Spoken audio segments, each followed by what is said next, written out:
नमस्कार दोस्तों, मेरा नाम मनोज कुमार है और मैं आपका स्वागत करता हूं आपके अपने channel English with Monu sir में। हम लोगों ने ग्रेजुएशन की एक सीरीज शुरू कर दी थी जिसमें हमने ग्रेजुएशन लेवल की जो पोएट्रीज हैं जो फर्स्ट ग्रेड में आती हैं वो हमने डिस्कस करना शुरू कर दिया था। और उनमें से पहली जो पोएट्री थी वो थी जॉन मिल्टन साहब की ऑन हिज ब्लाइंडनेस। अच्छे से हमने समझा उसे, आप लोगों का बहुत ही अच्छा रिस्पॉन्स भी रहा। आज हमने दूसरी जो पॉइंट ली है वो है go and catch a falling star. John Milton साहब ने इसको लिखा है। इनका जन्म 1531 में हुआ था और 1573 में, और इनकी डेथ जो है वो 1631 में हुई थी। ये एक मेटाफिजिकल पोइट थे। मेटाफिजिकल पोइट क्या होता है? वो पोइट जो सोच से परे लिखे, जो हमारी थॉट, जो विचार जो होते हैं ना, जहाँ तक हमारे विचार पहुँच सके उससे भी वो आगे लिखे, है ना, कल्पना से परे, तो उन्हें हम मेटाफिजिकल पोइट कहते हैं। ठीक है। और ये जो पोएम इन्होंने लिखी है ये 3 स्टेंजा है इसमें। देखिए, 1 स्टेंजा, 2 स्टेंजा एंड 3 स्टेंजा। ये तीनों स्टेंजा जो हैं इनमें हर एक स्टेंजा में 9 लाइन है, 9 लाइन्स है। दूसरा टोटल कंप्लीट जो है 27 लाइन्स है। ओके। इसके अलावा राइम स्कीम जो है वो इनकी ए बी सी और डी है। ओके, तो शुरू करते हैं हमारी पोएम। देखिए, पहला जो स्टांजा है इसमें इन्होंने 7 इम्पॉसिबल टास्क दिए हैं, 7 इम्पॉसिबल टास्क दिए हैं जो कि इन्होंने बताया कि ये तुम्हें मेरे लिए करने हैं। तो पहला क्या है? Go and catch a falling star. पहली लाइन में इन्होंने क्लियर कट कह दिया है कि मेरे लिए क्या करना है तुम्हें। तो इन्होंने कहा है कि जाओ और एक टूटता हुआ तारा तोड़ के लाओ। तो पहली लाइन में इन्होंने अपना पहला जो इम्पॉसिबल टास्क है वो दे दिया हमें, और वो क्या है? टूटते हुए तारे को पकड़ के लाना। ठीक है। दूसरा क्या है? Get with a child a mandrake root. ये मैंड्रिक रूट से एक बच्चा पैदा करने की बात कर रहे हैं। मैंड्रिक रूट क्या होता है?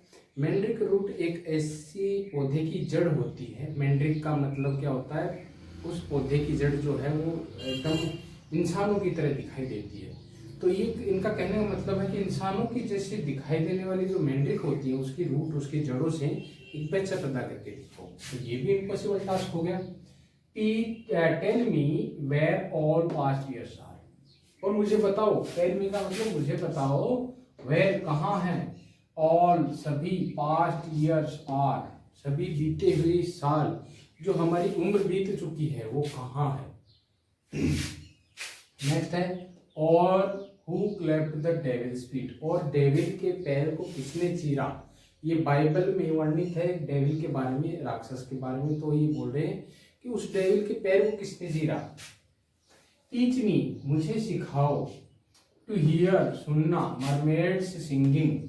मरमेड क्या होती है? जल परियां। तो ये बोल रहा है कि मुझे सिखाओ कि जल परियों का गाना मैं किस प्रकार सुन सकता हूँ। ठीक है। नेक्स्ट है और या फिर टू कीप ऑफ, किस प्रकार मैं दूर रह सकता हूँ, एनवेज स्टिंगिंग, ईर्ष्या के डंक से। एनवे क्या होता है? ईर्ष्या। ईर्ष्या का मतलब होता है जो एक दूसरे को देख के जलन पैदा होती है, उसे ईर्ष्या कहते हैं। ठीक है। और उसके डंक से किस प्रकार मैं बच सकता हूँ, मुझे ये बताओ। एंड फाइंड और ढूंढो, व्हाट विंड, वो कौन सी हवा है, और ढूंढो वो कौन सी हवा है, सर्व्स टू एडवांस, सेवा करती है एक ऑनेस्ट इंसान की और उसे आगे ले जाने में। वो कौन सी हवा है? देखिए, ये यहाँ पे ना एक बहुत ही अच्छी बात कही इन्होंने कि एक ऑनेस्ट आदमी जो होता है, ईमानदार आदमी होता है ना, वो उसे कोई भी आगे बढ़ने नहीं देना चाहता। मतलब वो जब बढ़ता है तो पीछे से उसके टांग खींचने वाले बहुत से होते हैं। ठीक है। तो इनके कहने का मतलब है कि वो कौन सी हवा है जो कि एक इंसान को, ऑनेस्ट माइंड को, यानी ऑनेस्ट माइंड का यहाँ पे दिमाग नहीं है, उस इंसान की बात हो रही है। ठीक है। तो उस इंसान को जो ऑनेस्ट है उसको आगे ले जा सके, ऐसी कौन सी हवा है, क्योंकि सभी के सभी तो उसको पीछे खींचने में लगे हुए हैं। तो ये 7 टास्क थे जो पहले स्टांजा में इन्होंने हमें दिए हैं। दूसरा स्टांजा क्या कहता है? देखिए, if thou beest born to strange sights things is equal to see. यहां पर ये बोल रहे हैं कि अगर आपका जन्म स्ट्रेंथ साइट को देखने में हुआ है, यानी स्ट्रेंथ साइट यानी गूढ़ रहस्य, छुपे हुए रहस्य जो होते हैं, अगर उनको देखने के लिए आपका जन्म हुआ है तो क्या करो, थिंग्स इज इनविजिबल टू सी। तो थिंग्स जो हैं, चीजें जो हैं वो इनविजिबल टू सी, वो चीजें देखने के लिए इनविजिबल हैं। ठीक है, मतलब दोबारा देखते हैं पूरे को। If thou best born to strange sights things is invisible to see. अगर आपका जन्म गूढ़ रहस्यों को देखने के लिए हुआ है तो चीजों को मेरे लिए देखने के लिए, जिन्हें मैं देख सकूं, उन चीजों को मेरे लिए इनविजिबल करो। ठीक है, नेक्स्ट है ride 10,000 days and night. Ride का मतलब होता है सवारी करो। आप जाओ 10,000 रातों, दिन और रातों की। Till as snow white hairs only. Till as snow यानी जब तक कि तुम्हारे बाल जो हैं वो बर्फ की तरह सफेद ना हो जाए तब तक तुम क्या करो, राइड करो 10,000 रात और दिन की। Thou when thou returns will tell me। तुम जब तुम लौटो, रिटर्न्स का मतलब जब तुम लौटो, will tell me मुझे बताना।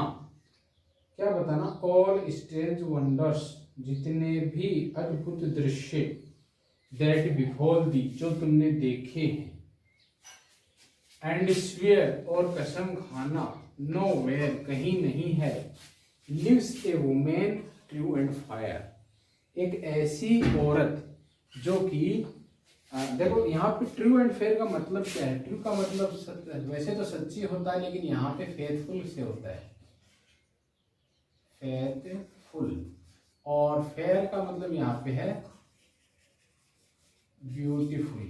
ठीक है, तो वो बोल रहा है कि तुम कसम खाओगे कि तुम्हें कहीं नहीं मिली एक ऐसी औरत जो कि फेथफुल हो और ब्यूटीफुल भी हो, यानी ब्यूटीफुल होने के साथ साथ वो औरत विश्वास पात्र हो। तुम्हें ऐसी औरत कहीं नहीं मिलेगी। पूरे का पूरा जो स्टेंजा है उसका मतलब क्या है, दोबारा देखते हैं। ये बोल रहा है कि अगर आपका जन्म ऐसे रहस्यों को देखने के लिए हुआ है जो कि देखे नहीं जा सकते खुली आंखों से, मतलब जो अंतर्यामी देख रहे हैं ना, उन रहस्यों को अगर देखने के लिए हुआ है तो वो चीजें मेरे लिए आसान बना दो, मुझे बता दो पहले वो चीजें। ठीक है, और तुम 10,000 दिन और रात की यात्रा करो जब तक कि तुम्हारे बाल जो है वो बर्फ की तरह सफेद नहीं हो जाते और तुम लौट कर नहीं आ जाते और मुझे नहीं बता देते कि जितने भी तुम्हारे सामने वो घटनाएं घटी हैं, जितने भी अद्भुत दृश्य तुम्हारे सामने घटे हैं, एंड स्वेयर और कसम खाओगे, नो वेयर कहीं नहीं है, लिव से वुमेन एक वुमेन एक औरत ऐसी कहीं नहीं रहती है जो कि ब्यूटीफुल होने के साथ साथ फेथफुल हो, यानी वो सुंदर तो हो ही हो लेकिन उसके साथ साथ क्या हो, विश्वास पात्र हो। इसका कहने का मतलब क्या है? इस पूरे स्टांजा में कवि ये कहना चाहता है कि मेरी नज़र में पूरे संसार में एक औरत जो है वो सुंदर होने के साथ साथ विश्वास पात्र नहीं हो सकती। ठीक है, यानी वो सुंदर होगी तो विश्वास पात्र नहीं होगी। ठीक है, फेथफुल नहीं होगी। स्टेंजा नंबर 3 है if thou findest one. If thou findest one, अगर तुम्हें मिल जाए एक, यानी वो सच्ची औरत जो फेथफुल भी हो, अगर तुम्हें एक ऐसी औरत मिल जाए, लेट मी नो मुझे बताना, सच ए पिलग्रिमेज वर स्वीट, ये तो एक तीर्थ यात्रा होगी जो बहुत ही अच्छी होगी, बहुत ही मधुर होगी। अब ये पिलग्रिमेज किसके लिए बताया है? पहला तो उस औरत की जो फेथफुल और ब्यूटीफुल होगी उसे देखने वाली जो मेरा सौभाग्य होगा वो उसे पिलग्रिमेज, पिलग्रिमेज क्या होता है? धर्म यात्रा, तो उसे बताया है। दूसरा, उसने जो 10,000 दिन और रात की यात्रा की है उसे भी उसने क्या कहा है? पिलग्रिमेज कहा है कि वो तुम्हारी जो पिलग्रिमेज है ना वो बहुत ही महान होगी, बहुत ही मधुर होगी अगर तुम्हें एक ऐसी औरत मिल जाए जो ब्यूटीफुल भी हो और फेथफुल भी हो। ओके, येट डू नॉट, फिर भी, डू नॉट नहीं, आई वुड नॉट गो, मैं नहीं जाऊंगा, फिर भी मैं नहीं जाऊंगा, though at next door we might meet, चाहे हालांकि वो मेरे अगले ही दरवाजे में या अगले ही मकान में या अगले ही बिल्डिंग में रहती हो, फिर भी मैं नहीं जाऊंगा। क्यों नहीं जाऊंगा भाई? दो शी वर ट्रू, हालांकि वो सच्ची होगी, हो सकती है वो सच्ची हो। दो व्हेन यू मीट हर, जब तुम उससे मिले थे, जब तुम उससे मिले थे, कभी उस रीडर से बोल रहा है कि जब तुम उससे मिले थे तब हो सकता है वो क्या हो, सच्ची हो, सच्ची मतलब फेथफुल हो।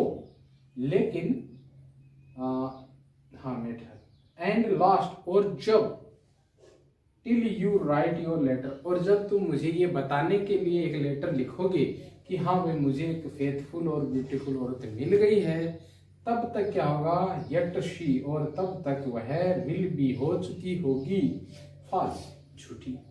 यानी इनके कहने का तात्पर्य क्या है कि जब तक तुम्हें वो औरत तो मिल जाएगी, ऐसी औरत मिल जाएगी, कोई बड़ी बात नहीं है, हजारों हैं, लाखों हैं, करोड़ों हैं, लेकिन भाव ये सेकंड स्टेंजा पे लेके वापस जाते हैं, कहाँ पे, ये बताने के लिए कि तुम्हें ऐसी औरत तो मिल जाएगी जो सच्ची हो, फेथफुल हो, ब्यूटीफुल हो, हाँ, लेकिन जब तक तुम मुझे बताने के लिए ये लेटर लिखोगे कि सर मुझे एक ऐसी औरत मिल चुकी है, तब तक क्या होगा, वो झूठी हो चुकी होगी।